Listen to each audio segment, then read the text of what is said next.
Hey guys, here's my Jarvan item set. I've won 17 games with him, lost 6 games. Win ratio 74%, pretty decent stats. So, I mean, I don't play Jarvan a ton, but when I do, apparently I do pretty good with him. So, here we go. And coming over here, this is Bruiser top lane Jarvan. So, this is not jungle Jarvan, even though you can play jungle Jarvan. And he's really good in jungle, but I normally play him top lane or mid lane. So here we go. Starting off, I like to buy a red pot, and actually I'll toss cloth armor in there also, just in case. Let me put it in there, just in case you get pretty bruiser-ish guy like Renekton, who's going to do a lot of damage on you with melee. So depending on who you get, you can go red pot or cloth armor, then either 3 health potions or 2 and 1 mana potion.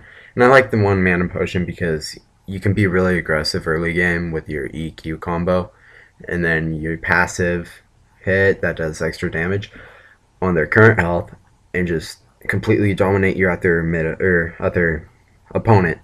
And so wards and boots always are just for easy access. Now early game, you can buy a Kindle gem, Brutalizer, and Phage. So the Brutalizer is pretty good if you're winning lane. Kindle Gem and Phage are good if Phage is like your lane is going alright, you're not really losing or winning, but you could use more health and attack damage. And then your Kindle Gem, and also if your jungler kind of lacks a bit of CC because the passive will help a bit, but it's not super reliable. And the Kindle Gem is just, yeah, I'm pretty much losing my lane and I'm going to want to be able to build tanky items soon. So, skip on down to mid-game. You can buy a Frozen Mallet, which is good for a tank item and also has some decent attack damage. The Black Cleaver is good because your Q just goes through and applies everyone with the stack of it. And then you, from the Kindle Gem, you can make it into a Locket of the Ion Solari. If your jungler or support doesn't have this, it's really good to get it. And then Warmog's, pretty much, you want to be unstoppable bruiser tank who can still deal out a ton of damage. And now down here, one item that actually works really good with Jarvan is the Blade of the Ruined King. And this seems kind of weird, but it's good because he can chase people down if he uses the active.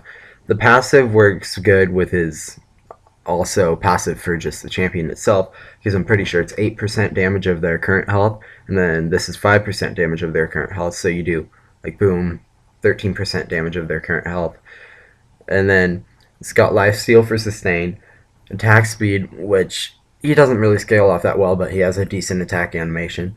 And then Randu and Zoman, this is good if they have people who are going to be using people who scale off of attack speed pretty much, so AD carries like Vayne, it's going to be good for them. Sunfire Cape is if it's you're going to be doing damage to everyone around you. It's got decent health and armor. And then Thornmail, if they're a super heavy AD team, you're going to want to buy a Thornmail. I never really buy a Thornmail on him, but if everyone is AD, they have an AD mid, AD top, AD jungle, and like say Vayne for an AD carry, you can buy this and you can go in and hey, you might die, but also you're gonna do, say you have 4,000 health, you're gonna do like 1,000 back to everyone around, which is gonna be insane for your team. It'll probably take out half of the ADC, so it's just a good thing to buy. And that's about it for Jarvan. There are some other variations of him where you can play support Jarvan and then jungle Jarvan, which is really good. But this is top lane Bruiser Jarvan.